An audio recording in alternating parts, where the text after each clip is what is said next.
வணக்கம் நண்பா, welcome to கிரிக்னிட்டோ. Duck out ஆகி வெளியேறிய சுப்மான் கில், தலை மீது கை வைத்து அவமானப்படுத்திய பவுலர், என்ன நடந்தது தெரியுமா?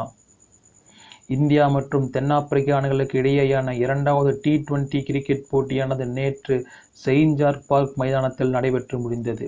இந்த போட்டியில் மிகச் சிறப்பான ஆட்டத்தை வெளிப்படுத்திய தென்னாப்பிரிக்க அணியானது இந்திய அணியை 5 விக்கெட்டுகள் வித்தியாசத்தில் வீழ்த்தி இந்த தொடரில் முதல் வெற்றியை பதிவு செய்ததோடு இந்த தொடரிலும் 1-0 என்ற கணக்கில் முன்னிலை வைத்துள்ளது. இந்த நிலையில் இந்த போட்டியின் போது இந்திய அணியின் துவக்க வீரரான ருத்துராஜ் கெய்க்வாட்டிற்கு இடம் அளிக்கப்படவில்லை.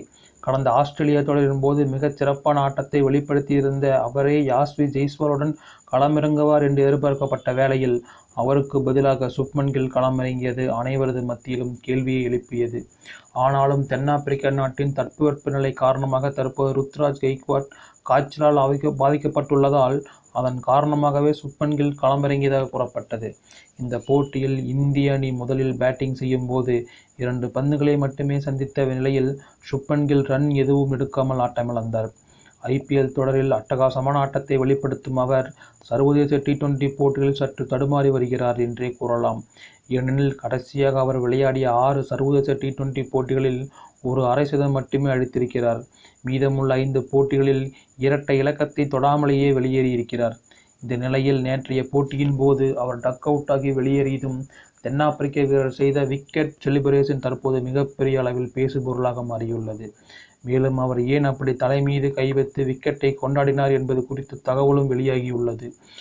அந்த வகையில் நேற்றைய போட்டியின் போது 2வது ஓவரை வீசிய லிசார்ட் வில்லியம்ஸ் பந்து வீச்சில் கடைசி பந்தில் அவர் LBW மூலம் ஆட்டமிழந்தார்.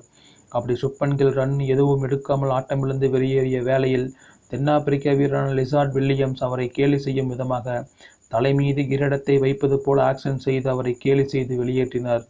அதற்கு காரணம் யாதெனில், இந்தியாவை கோலியை கிங் என்று அழைப்பது போல சுப்மன் கில்லுக்கு பிரின்ஸ், அதாவது இளவரசன் என்ற பெயரும் உள்ளது. இந்த நிலையில் இப்படி டக் அவுட் ஆகி வெளியேறிய நீங்கள் தான் இளவரசரா என்பது போன்ற வில்லியம்ஸ் அவரை கேலி செய்து வெளியேற்றினார் என்பது குறிப்பிடத்தக்கது. இந்த வீடியோ பிடிச்சிருந்தால் லைக் பண்ணுங்கள், கமெண்ட் பண்ணுங்கள், ஷேர் பண்ணுங்கள், மறக்காமல் சப்ஸ்கிரைப் பண்ணுங்கள் நண்பர்களே. நன்றி, வணக்கம்.